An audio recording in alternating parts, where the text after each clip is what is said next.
Welcome to the Tech Egg. Don't get scrambled. Enjoy the video. In this video, I will explain how to make a delicious salad vinaigrette sauce.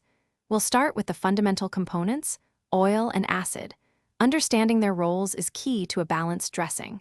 You'll learn the ideal ratio to achieve that perfect blend of flavors. This guide will help you create a versatile dressing that elevates any salad, using ingredients you likely already have on hand. It's surprisingly easy and incredibly rewarding. The acid component is crucial for a vibrant vinaigrette. Common choices include red wine vinegar, balsamic, or apple cider vinegar, each offering a distinct flavor profile. For a brighter, fresher taste, consider using freshly squeezed lemon or lime juice. The acid cuts through the richness of the oil, providing that essential tang. Experiment with different acids to discover your favorite combinations and tailor them to your salad. Now, let's talk about the oil.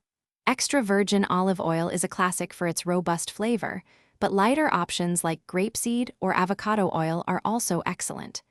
The trick to a good vinaigrette is emulsification, which means combining the oil and acid so they don't separate. Slowly drizzle the oil into the acid while continuously whisking.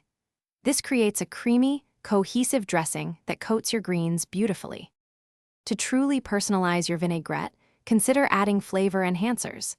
A teaspoon of Dijon mustard helps with emulsification and adds a zesty kick. Freshly minced garlic, shallots, or herbs like parsley and dill can elevate the taste.